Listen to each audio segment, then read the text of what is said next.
ಕಾಂಗ್ರೆಸ್ ಅವ್ರಿಗೆ ನಾಚಿಕೆ ಬೇಡ, ಮಾನ ಮರ್ಯಾದೆ ಬೇಡವಾ?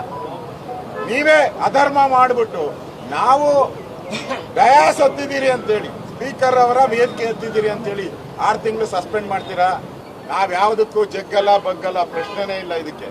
ಈಗ ಸ್ಪೀಕರ್ ಆಗಿರತಕ್ಕಂಥ ಖಾದರ್ ಅವರು ನಡ್ಕೊಂಡಂತ ನಡವಳಿಕೆ ಪ್ರಶ್ನಾರ್ಥಕವಾಗಿ ನಿಂತಿದೆ ಜನಗಳ ಮುಂದೆ. ಸಂವಿಧಾನದ ಮುಂದೆ ಪ್ರಶ್ನೆಗಳನ್ನ, ಹಲವು ಪ್ರಶ್ನೆಗಳನ್ನ ಇವತ್ತು ಅವರು ಎದುರಿಸಬೇಕಾಗಿದೆ. ನಾನು ಖಾದರ್ ಅವರಿಗೆ ಕೇಳಕ್ ಇಷ್ಟಪಡ್ತೀನಿ, ಅಲ್ಲ ಸ್ವಾಮಿ, ನಮ್ಮ MLAಗಳು 18 ಜನ MLAಗಳು ನಿಮ್ಮ ಪೀಠದ ಪಕ್ಕದಲ್ಲಿ ಬಂದು ನಿಂತ್ಕೊಂಡ್ರು ಅಂತ ನೀವು ನಮ್ಮನ್ನ ಸಸ್ಪೆಂಡ್ ಮಾಡಿರೋದು. ನೀವು 18 ಜನ ಎಲೆಕ್ಟೆಡ್, ನಾವು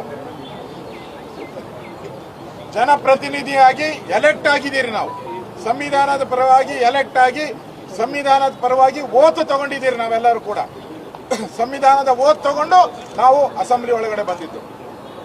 ನಾವು ಬಂದು ನಿಮ್ಮ ಪಕ್ಕದಲ್ಲಿ ನೀವೇ ಬನ್ನಿ ಬನ್ನಿ ಬನ್ನಿ ಬನ್ನಿ ಇನ್ನೂ ಬೇಗ ಬನ್ನಿ ಅಂತ ಹೇಳಿ ಕರೆದು ನಿಲ್ಸ್ಕೊಂಡು ಇವತ್ತು ಸಸ್ಪೆಂಡ್ ಮಾಡಿದಿರಲ್ಲ. ನಾನು ಖಾದರ್ ಅವ್ರಿಗೆ ಇನ್ನೊಂದು ಪ್ರಶ್ನೆ ಕೇಳ್ತೀನಿ. ನೀವು ಸದನ ನಡೀದೇ ಇರೋವಾಗ ನಿಮ್ಮ ಬಂಧುಗಳನ್ನೆಲ್ಲ ಕರ್ಕೊಂಡು ಪೀಠದ ಮೇಲೆ ಕೂತ್ಕೊಂಡು, ಕರೆಕ್ಟಾ? ಬಂಧುಗಳನ್ನೆಲ್ಲ ಕರ್ಕೊಂಡು, ಸಂಬಂಧಿಗಳನ್ನೆಲ್ಲ ಕರ್ಕೊಂಡು, ಆಲ್ ಬ್ರದರ್ಸ್ಗಳನ್ನೆಲ್ಲ ಕರ್ಕೊಂಡು, ಧರ್ಮಗುರುಗಳನ್ನೆಲ್ಲ ಕರ್ಕೊಂಡು ಎಲ್ಲ ಕೂತ್ಕೊಂಡು ಚೇರ್ ಮೇಲೆ ಕೂತ್ಕೊಂಡು ಫೋಟೋ ಇಡ್ಸ್ಕೊಂತೀರಲ್ಲ, ನ್ಯಾಯನ ಇದು? ಇದು ಧರ್ಮನ? ನೀವು ಇದು ಪ್ರಜಾಪ್ರಭುತ್ವನ? ನೀವು ಬೇರೆಯವ್ರನ್ನ ಕರ್ಕೊಂಡು ಕೂತ್ಸ್ಕೊಳಕ್ ಎಲ್ಲಿ ಅಧಿಕಾರ ಇದೆ ನಿಮ್ಗೆ? ಯಾರು ನಿಮ್ಗೆ ಅಧಿಕಾರ ಕೊಟ್ಟವ್ರು ಅದನ್ನ?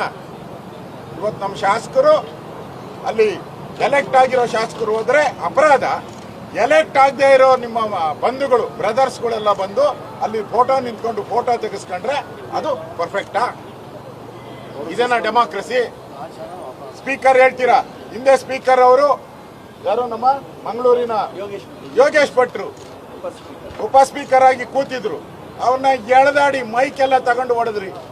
ಭೋಜೇಗೌಡರು ತಮ್ಮ ಧರ್ಮೇಗೌಡರು ಅವ್ರನ್ನಂತೂ ಎಳೆದು ಅವ್ರ ಆತ್ಮಹತ್ಯೆನೆ ಮಾಡ್ಕೊಂಬಿಟ್ರು. ಆಮೇಲೆ ಸಿದ್ದರಾಮಯ್ಯನವರು ಆ ಪೊಲೀಸು ಕಮಿಷನರ್ ಬಂದಿದ್ರೆ ಅವರ ಬ್ಯಾಡ್ಜ್ಗಳನ್ನೆಲ್ಲ ಕಿತ್ತಾಕಿದ್ರಿ, ಅವ್ರ ಸ್ಟಾರ್ಗಳನ್ನೆಲ್ಲ ಕಿತ್ತಾಕಿದ್ರಿ, ಕಾಲಲ್ಲಿ ಒದ್ದಾಕ್ಬಿಟ್ರಿ, ಎಲ್ಲ ಡೋರ್ಗಳನ್ನೆಲ್ಲ ಒದ್ದಾಕಿದ್ರಿ, ಸ್ಪೀಕರ್ ಹತ್ರ ಹೋಗಿ ಆ ಪಾಟ್ಗಳನ್ನೆಲ್ಲ ಹೊಡೆದಾಕಿದ್ರಿ. ನಿಮ್ ನಾಚಿಕೆ ಆಗಕ್ಕಾಗಲ್ವಾ? ಕಾಂಗ್ರೆಸ್ ಅವ್ರಿಗೆ ನಾಚಿಕೆ ಬೇಡ, ಮಾನ ಮರ್ಯಾದೆ ಬೇಡವಾ? ನೀವೇ ಅಧರ್ಮ ಮಾಡಿಬಿಟ್ಟು ನಾವು ಡಯಾಸ್ ಹತ್ತಿದ್ದೀರಿ ಅಂತೇಳಿ, ಸ್ಪೀಕರ್ ಅವರ ವೇದಿಕೆ ಹತ್ತಿದ್ದೀರಿ ಅಂತೇಳಿ 6 ತಿಂಗಳು ಸಸ್ಪೆಂಡ್ ಮಾಡ್ತೀರಾ? ಕಾಂಗ್ರೆಸ್ಗೆ ಏನಾದರೂ ಮಾನ ಮರ್ಯಾದೆ ಇದೆಯಾ? ಸ್ಪೀಕರ್ ಅವ್ರಿಗೆ ನನ್ಗೆ ಗೊತ್ತಿದೆ, ಎಲ್ಲ ಡೆಲ್ಲಿಗೆ ಹೋಗಿದ್ದಾರೆ, ಅವ್ರಿಗೂ ಗೊತ್ತು ಡೆಲ್ಲಿಗೆ ಹೋಗಿರೋದು ಕ್ಯಾಬಿನೆಟ್ ರಿಷಫಲ್ಗೆ. ಅದಕ್ಕೆ ಅರ್ಜಿ ಹಾಕಕ್ಕೆ ಇದೆಲ್ಲವನ್ನ ಮಾಡಿಸಿದಾರ. ನೀವು ಮಂತ್ರಿ ಆಗ್ಬೇಕು ಅಂತ ಹೇಳಿದ್ರೆ ಬೇರೆ ದಾರಿ ನೋಡ್ಕೊಳ್ಳಿ. ಬಿಜೆಪಿಯವ್ರ ಮೇಲೆ ಕೋಪ ತೋರಿಸ್ತಾರೆ, ಕಾಂಗ್ರೆಸ್ ಅವರು ಮಂತ್ರಿ ಮಾಡ್ತಾರೆ ಅಂತ ನಿಮ್ ಭ್ರಮೆ ಏನಿದೆ ಅದು ತಪ್ಪು. ಹಲವಾರು ಚಾನೆಲ್ಗಳಲ್ಲಿ, ಹಲವಾರು ಮಾಧ್ಯಮಗಳಲ್ಲಿ ಈಗಾಗಲೇ ಬಂದಿದೆ, ನೀವೇನ ಮಂತ್ರಿ ಆಗ್ಬೇಕಾದ್ರೆ ಬೇರೆ ದಾರಿ ನೋಡ್ಕೊಳ್ಳಿ ಅಂತ. ಎಂತೆಂಥವ್ರು ಸ್ಪೀಕರ್ ಆಗಿದ್ರು. ಇನ್ನೊಂದು ಮಾತು ಹೇಳಿದ್ದೀರಾ, ಅದಕ್ಕೆ ಕೋಳಿವಾಡ್ ಅವರು ರಿಯಾಕ್ಟ್ ಕೂಡ ಮಾಡಿದ್ದಾರೆ. ಸ್ಪೀಕರ್ ನನಗೆ ದಮ್ಮಿತ್ತು, ನಾನು ಸಸ್ಪೆಂಡ್ ಮಾಡಿದ್ದೀನಿ. ಹಿಂದೆ ಇದ್ದಂತ ಸ್ಪೀಕರ್ಗಳಿಗೆ ದಮ್ ಇರಲಿಲ್ಲ, ಅದಕ್ಕೆ ಮಾಡಿಲ್ಲ ಅಂತ ಹೇಳಿ. ಇವಾಗ ಹಿಂದೆ ಇದ್ದಂತ ಸ್ಪೀಕರ್ಗಳ ಕಥೆ ಏನಂಗಾರೆ?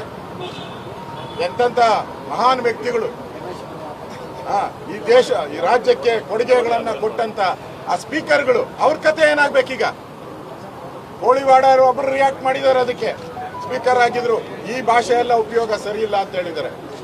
ಕೆಲವರು ಇಲ್ಲ, ದೈವಾಧೀನರು ಔಟಿದ್ದಾರೆ, ಇನ್ ಕೆಲವರು ಇದ್ದಾರೆ, ಅವ್ರ ಕಥೆ ಏನು? ನಿಮ್ ದಮ್ಮು ತಾಕತ್ತು ಇವೆಲ್ಲ ಆ ಸ್ಪೀಕರ್ಗಳಿಗೆ ಎಷ್ಟು ಅವಮಾನ ಮಾಡಿದ್ದೀರಾ ನೀವೆಲ್ಲ. ಇದು ಸರಿಯಾದಂತ ಕ್ರಮ ಅಲ್ಲ. ಇದು ಪಾರ್ಶಾಲಿಟಿ ಅಂತಾರೆ. ಯಾರೋ ನಿಮ್ಮವರು ಯಾರ್ಯಾರೋ ಎಲೆಕ್ಟ್ ಆಗದಿದ್ದವ್ರು ಬಂದ್ರೆ ಅವ್ರನ್ನ ಡ್ಯಾಸ್ ಕರೆದು ಚೇರ್ ಮೇಲೆ ಕೂತ್ಕೊಂಡು ಆ ಸ್ಪೀಕರ್ ಸ್ಥಾನದಲ್ಲಿ ಕೂತ್ಕೊಂಡು ಫೋಟೋ ತೆಗೆಸ್ಕೊಳ್ಳೋದು ಅಪರಾಧ ತಾನೆ? ನಮ್ಮ ಎಲೆಕ್ಟೆಡ್ ನಾವ್ ಯಾರಿಗೆ ಹೋರಾಟ ಮಾಡಿದ್ವು? ನಿಮ್ 4% ರಿಸರ್ವೇಶನ್ ವಿರುದ್ಧವಾದಂತ ಹೋರಾಟ ನಮ್ದು. ಮುಸ್ಲಿಮರ ಮೀಸಲಾತಿ ವಿರುದ್ಧವಾದಂತ ಹೋರಾಟ ನಮ್ದು. ಸಂವಿಧಾನದ ಅಂಬೇಡ್ಕರ್ ಸಂವಿಧಾನದ ವಿರುದ್ಧವಾಗಿ ಈ ಮೀಸಲಾತಿಯನ್ನ ತಂದಿದ್ದೀರಿ ಅನ್ನೋದು ವಿರುದ್ಧವಾದಂತ ಹೋರಾಟ. ಈ ಹೋರಾಟಕ್ಕೆ ನೀವು ಗೌರವ ಕೊಡಬೇಕಾಗಿತ್ತು. ಅದು ಬಿಟ್ಟು ನಮ್ಮ 18 ಜನ ಯೋಧರನ್ನ ಬಿಜೆಪಿ ಯೋಧರವರು. ನಾವು ಹಿಂದೆ ಎಲ್ಲ ಎಮರ್ಜೆನ್ಸಿಯಲ್ಲಿ ಹೋರಾಟ ಮಾಡಿದ್ದೀರಿ, ಬಹಳ ಜನ ಇದೆಲ್ಲ ಹೋರಾಟ ಮಾಡಿ ಜೈಲು ವಾಸ ಎಲ್ಲ ಅನುಭವಿಸಿ ಬಂದಿದ್ದೀರಿ. ನಮ್ಗೇನಿದೇನು ಹೊಸದಲ್ಲ. ನಾನು ವಿಶ್ವನಾಥ್ಗೆ ಕೇಳಿದೆ, ಏನಪ್ಪಾ ಅಂತ ಹೇಳಿದೆ, ಇನ್ನ 6 ತಿಂಗಳು ಎಕ್ಸ್ಟ್ರಾ ಮಾಡಲಿ ಅಂತ ಹೇಳಿದ್ರು. ನಾವ್ಯಾವುದಕ್ಕೂ ಜಗ್ಗಲ್ಲ ಬಗ್ಗಲ್ಲ, ಪ್ರಶ್ನೆನೇ ಇಲ್ಲ. ಇದಕ್ಕೆ ನಮ್ಮ ಹೋರಾಟ ನಾವು ಮುಂದುವರಿಸ್ತೀರಿ. ನ್ಯಾಯಯುತವಾಗಿ ನಾವು ಗವರ್ನರ್ನು ಭೇಟಿ ಮಾಡಿ ಗವರ್ನರ್ಗೂ ವಿನಂತಿ ಮಾಡಿದ್ದೀರಿ. ನಮ್ಮ ಮನವಿಯನ್ನ ಸ್ವೀಕಾರ ಮಾಡಿ ಕೂಡಲೇ ಅವ್ರನ್ನ ವಾಪಸ್ ಪಡಿಬೇಕು.